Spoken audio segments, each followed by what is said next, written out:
Welcome back to our channel.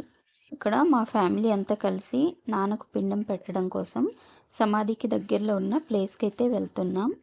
December 14న నాన్నైతే చనిపోయాడు. December 26న నాన్నకి పెద్ద కర్మ అయితే జరిగింది. ఇక్కడ మా అన్నయ్యలు, వదినలు, అన్నయ్య పిల్లలు, పెద్దక్క అందరం కలిసి పిండం పెట్టడం కోసం సమాధికి దగ్గరలో ఉన్న ప్లేస్కి అయితే వెళ్తున్నాం. అదిగోండి అక్కడే అందరు పిండం పెట్టడం కోసం రెడీ అయితే చేస్తున్నారు.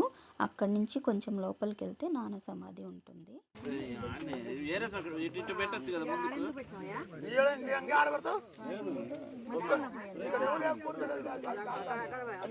ఇక్కడ పెట్టచ్చు కదా, ఇక్కడ బాగుంది కదా. సరే సరే ఫోన్ చేస్తాను.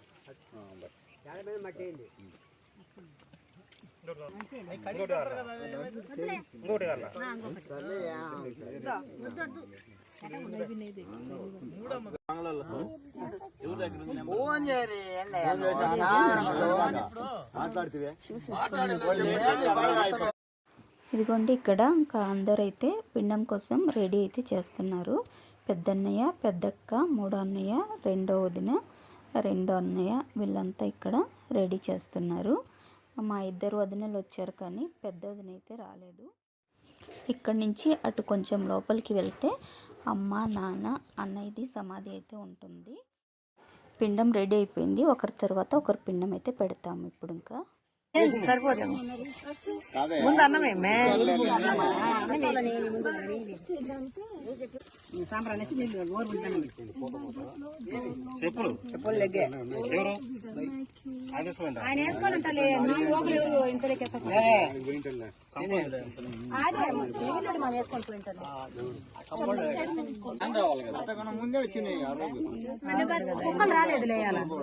రాకుంటే మిద్ద మీద పెడదాంలే, రాకుంటే మిద్ద మీద పెట్టదు. ముందుగా పెట్టరు, ఇప్పుడు అయి కదండి వండినా పెడతారు వాళ్ళు. ఇక్కడ పిండం అయితే పెడుతున్నారు. ఇంకా కాకులు అయితే చుట్టుపక్కల ఎక్కడా కనిపించట్లేదని వస్తాయో రావు అని మాట్లాడుకుంటున్నారు. రాకపోతే ఏదో ఒకటి చెయ్యాలి అనుకుంటున్నారు.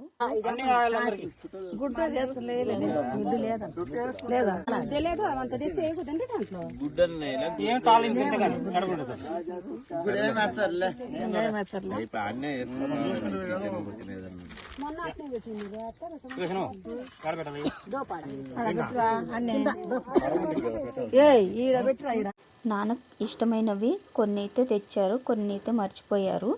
ఇంకా అదే ఒక్కరు ఉంటే అన్నీ గుర్తుపెట్టుకొని అన్నీ సకాలంగా చేస్తారు. ఇద్దరు ముగ్గురు కొడుకులు ఉంటే ఇలాగే ఉంటుంది, గొడవ పడుతూ ఉంటారు నువ్వా నేనా అని. ఇక్కడ కూడా అదే జరుగుతుంది. మా నాన్న విషయంలో నువ్వు తెస్తే ఏమైంది, నువ్వు తెస్తే ఏమైందని వాదించుకుంటున్నారు. ఇంకా మా నాన్నకు కొంచెం డ్రింక్ చేసే అలవాటు ఉంది కాబట్టి ఆ డ్రింక్ కూడా తేవాలంట. అది తేలేదు. ఇంకా టీ తాగుతాడు ఆయన, టీ కూడా తేలేదు. కొన్ని అయితే తేలేదు. ఇంకా ఉన్న వాటిని ఇక్కడ పెట్టి చేస్తున్నారు. మీరు ఇప్పుడు వినే ఉంటారు కదా మా స్లాంగ్ ఎలా ఉంటుందో. మా ప్రకాశం సైడ్ అయితే ఇలాగే మాట్లాడతారండి. మన ఆంధ్రాలోనే ఎన్నో రకాలుగా మాట్లాడుతూ ఉంటారు. ఒక్కొక్క ఊర్లో ఒక్కొక్క స్లాంగ్ మాట్లాడుతూ ఉంటారు. మా స్లాంగ్ అయితే ఇలా ఉంటుంది. ఇప్పుడు మేము ఇంకా పిండం పెట్టేసి లేడీస్ వర్క్ అయితే ఇంటికి వెళ్ళిపోతున్నాం. జెంట్స్ అయితే అక్కడే ఉన్నారు. మిగతా కార్యక్రమాలు చేసుకొని స్నానాలు అవి చేసి తర్వాత ఇంటికి వస్తారు వాళ్ళంతా. ఇప్పుడు మేమైతే ఇంటికి వెళ్ళిపోతున్నాం. ఇదంతా మా ఊరు. ఇంకా నేనైతే పుట్టింది ఇక్కడే, పెరిగింది మాత్రం గోవాలో. నాకు 2 years ఉన్నప్పుడు మా నాన్న మా అందరినీ గోవా తీసుకొని వెళ్ళిపోయాడు. ఇంకా నేను పెరిగింది, చదివింది అంతా అక్కడే. నాకు మ్యారేజ్ ఫిక్స్ అయిన తర్వాత ఈ ఊరికి వచ్చాము. ఇంకా అప్పటి నుంచి ఇప్పటి వరకు అయితే ఇంకా నేను గోవా అయితే వెళ్ళలేదు. మా ఇద్దరు అన్నయ్యలు అక్కడే ఉండేవాళ్ళు. ఒక అన్నయ్య అయితే చనిపోయాడు, 4వ అన్నయ్య. ఇప్పుడు 2వ అన్నయ్య అయితే అక్కడే ఉన్నాడు. ఇంకా ఇప్పుడు జెంట్స్ కూడా వచ్చారు స్నానాలు అవి చేసి అక్కడే. ఇక్కడ మిగతా కార్యక్రమం కోసం మా అన్నయ్యలు, మా పెద్దనాన్న కొడుకులు, మా బాబాయ్ కొడుకులు, మా నాన్న వాళ్ళ ఇంటి పేరు వాళ్ళు మొత్తం ఇక్కడ బంధువులు అయితే కూర్చున్నారు.